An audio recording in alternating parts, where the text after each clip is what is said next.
Hello friends! Today we are getting a little crafty. One thing I just love about fall is that it feels like it's the perfect excuse to kind of slow down a little bit and get creative. I've actually been keeping a running list of some fall and Halloween-y decor DIYs that I've wanted to do for a while now, so I think today is the perfect day to finally tackle some. I've been seeing twisted taper candles a lot this year. They are so cute. I actually couldn't resist picking some up from Target myself. I really love the little bit of interest that just that slight twist adds to a taper candle. I actually have a bunch of plain taper candles that I have had for quite some time now that I have struggled to ever really use in a space. For some reason, they just have never felt right when I've tried to work them into my decor. I think it would be really fun to turn them into twisted taper candles, and I think I just might use them a whole lot more that way. That is going to be our first project. We don't want to melt them, obviously, but we do need to get the candlesticks warm enough so that they're pliable. I started with hot water from the sink and slowly added a little boiled water from my kettle, being careful that the water didn't get too hot. You also don't want to burn your hands, so it should be nice and warm to the touch, but you should also still be able to reach into it. After a few minutes, you can try to gently bend the candles to see if they're loosened up. If not, let sit in the water for a little longer and maybe add a little bit more hot water. Once they're pliable, I used an old rolling pin to start flattening them. They don't need to be completely flat, just taking the rounded edges off of them. You can always stick them back in the water if they start to harden as you're working. Once you have one side generally flattened out, you can just flip it over and try to get the opposite side looking similar. Now, you don't actually have to flatten your candlesticks before you twist them, but after trying a few different techniques, I liked the look of how this came out the best. But feel free to have fun and experiment if you try these yourself. Once you have both sides looking even, it's actually time to start twisting them.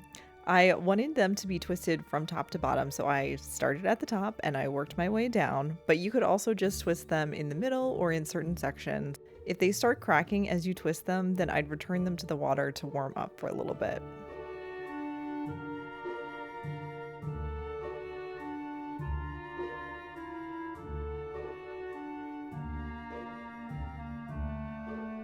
My candlesticks weren't standing quite as straight by the time I was done twisting them, so I rolled them across my table a little, bending them back into place until they rolled a little bit more even.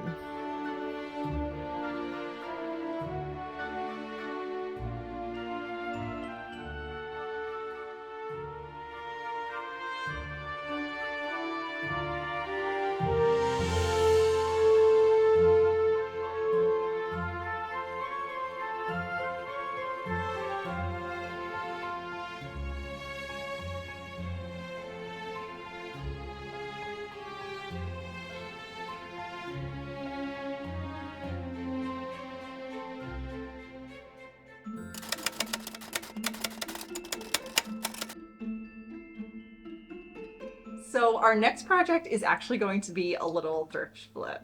I love getting as much of my seasonal decor secondhand as I can, but oftentimes that might mean that the decor that I thrift doesn't quite match up and go with the decor that I already have. I thrifted this ceramic pumpkin a few weeks ago, and I really love the overall shape and vibe of it, but the colors were very modern and a little bit more bright and saturated, and they just felt like they fought a lot with my more vintagey palette of decor that I already own. So we're gonna give it a quick little makeover. Anytime I plan on painting a ceramic, I always start with a coat of good primer spray paint to make sure that any new paint has a good surface to grab onto. Once the primer dried, I went in with Rust-Oleum's Rustic Orange in a satin finish, which is a nice sort of vintagey orange color, I think. And while the paint was still wet, I brushed on baking soda to give the whole piece a little bit of texture.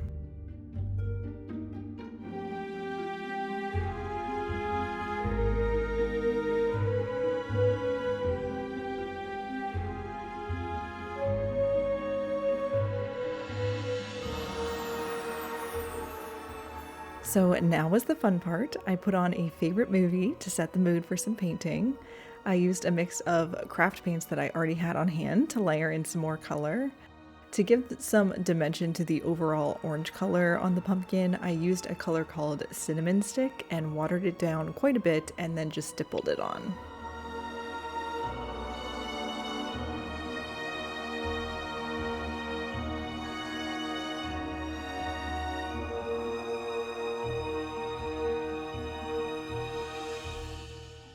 I wanted to go for a sort of vintage jack-o'-lantern look, so for the eyes, nose, and mouth, I started by filling them in with a yellow ochre as a base.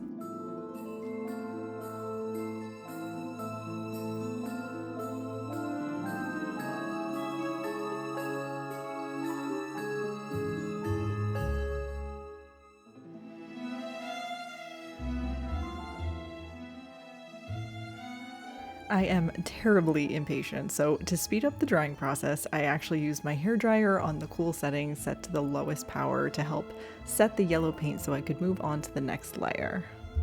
Since all of the other colors I used were more desaturated, I didn't want the black to be too intense, so I mixed my black paint with a little of this dark truffle color to take a little of the edge off.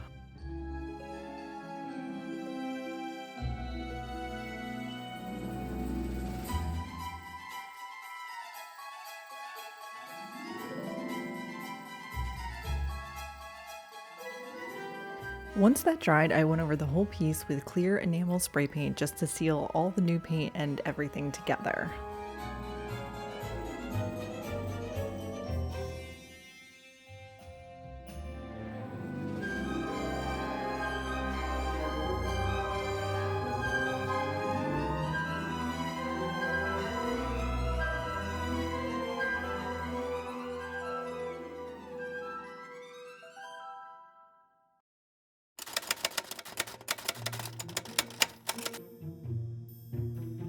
My last DIY is actually inspired by anthropology. I just noticed this morning that they actually took the product that inspired this DIY off of their website, but thankfully I had already gotten some screenshots so that I could remake it myself. It's a capiz, I hope I'm saying that right, but sorry if I'm not, shell skull, and it is beautiful. There's something almost vintage glam about the look of it that I just really love, so I want to try to recreate that look. I was actually able to find a skull that I think will serve as a really good base at Dollar Tree. So we're going to see how close we can get to recreating that anthropology skull as we can. So I noticed that the skull had a pretty obvious seam right down the middle of it, so I used some sandpaper just to knock down that ridge just a little bit.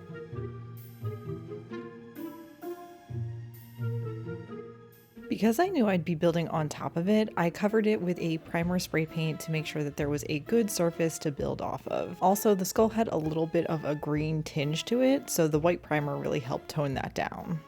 To give the skull just a little more texture, I decided to essentially decoupage a single layer of tissue paper over it. I did actually test out to see how it would look using multiple layers of decoupage on a different skull, and it ended up looking a little bit more mummy-ish than I wanted, but was still a pretty fun look. So if you're going for that, that's also a fun option.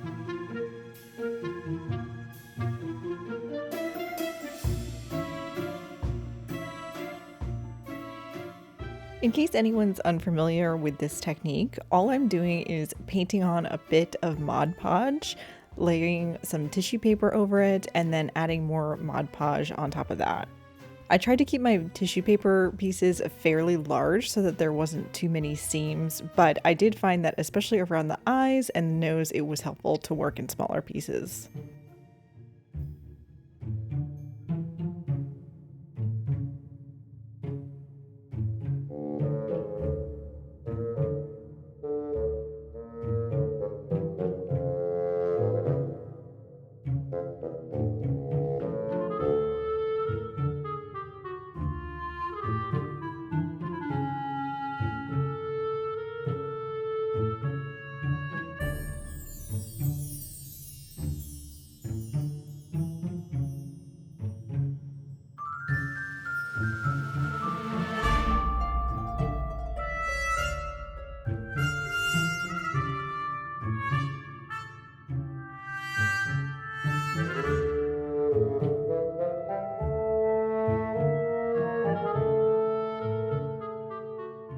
Once it completely dried, I wanted to add a little more sort of discoloration to make it feel just a little bit more realistic and sort of old. So I just grabbed a few paints I had on hand in some like muted grays, browns, and an off-white and loosely mixed them together. I mostly just followed some of the divots the skull had and the ridges that I had created with the decoupage to guide where I painted. I also went in heavier into the cheekbones and other shadowy spots to kind of intensify that shadow. To keep the paint from feeling too perfect, I ended up watering it down quite a bit, which worked out well to keep the lines from like looking too perfect.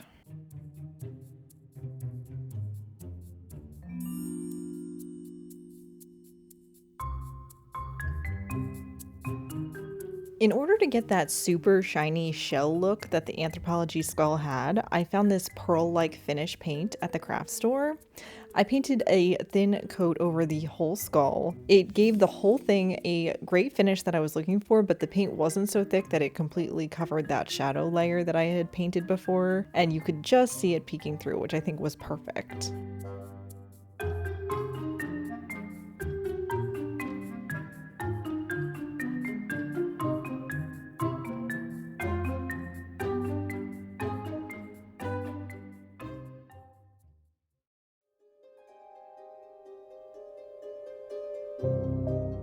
I actually really love how this one turned out. Here it is next to the inspiration.